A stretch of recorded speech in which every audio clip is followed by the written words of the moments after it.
Well, blessings, everybody. We are up to the last video of lesson 3 of revival or captivity. Be certain to read 2 Chronicles 31 and 2 Kings 17. When you read these passages, we just do a very quick synopsis right here of the general outline, but you'll see some details right here which will really speak to you.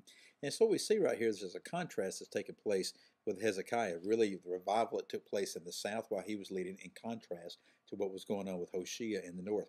So in the south, in Judah, after 2 weeks of the feast that we looked at last time, the feast of Passover was just supposed to last 1 week, but they added another week.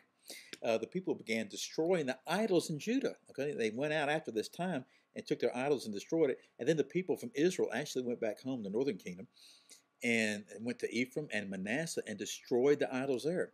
Then Hezekiah appointed more of the proper service for the priests and the Levites. In other words, he was reestablishing what the Levitical law told them they were supposed to do. In this case, the tithes. So the people brought the tithes to the Levites, who tithed to the priests. After 3 or 4 months of this, the contributions literally heaped up, the way it was described, and everybody was cared for. Hezekiah was celebrated as a great leader because he did right in the sight of God. In contrast was Hoshea. During the same time, Hoshea was paying tribute to the king of Assyria.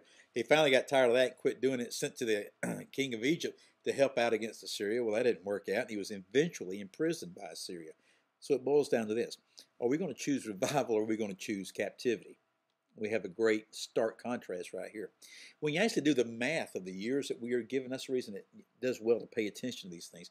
You learn that Hezekiah's revival, his renewal in Judah, had been 6 years before the final exile of Samaria. And you say, well, what does that mean? Well, some of the northern kingdom had returned from that Passover thing and destroyed their idols.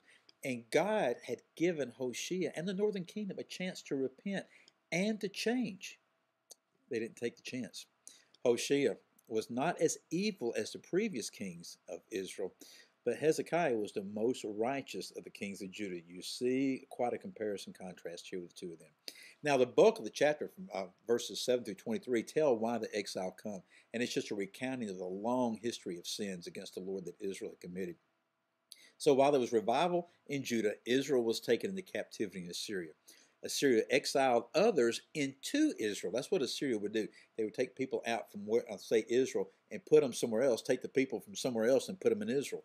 Well, those folks brought their own gods. Well, the Lord sent lions against them to destroy them because of idolatry. Somehow, these folks knew this. I suspect the Lord told them and showed them what was going on. And they realized that they did not know the God of the land or what the God of the land required. So they requested the king of Assyria that he would send back a priest that could teach of the God of the land. Now, that's really interesting because that priest would have been from the northern kingdom, and most of those priests were not the proper kind of priest, but apparently the Lord had a remnant or had somebody who understood what the truth was. So anyway, he came back and did teach them what to do. So although they feared God, they served other gods. That gives us insights into a lot of stuff. I fear that sometimes we do the same thing. We fear God, but we serve other gods. Also, it gives us insight into John 4. If you're doing the course with us, you saw there was a cross-reference with the Jews and the Samaritans. This is where the Samaritans arose, with this type of a cross-religious and cross-cultural breeding, shall we say. So, the bottom line is this. Let's choose the way of righteousness, okay, the way of holiness. Are you going to choose revival, or are you going to choose captivity? Again, I'm Dale. Thank you for being with me, and I'll see you again next time. We're going to start the last lesson of this course. See you then.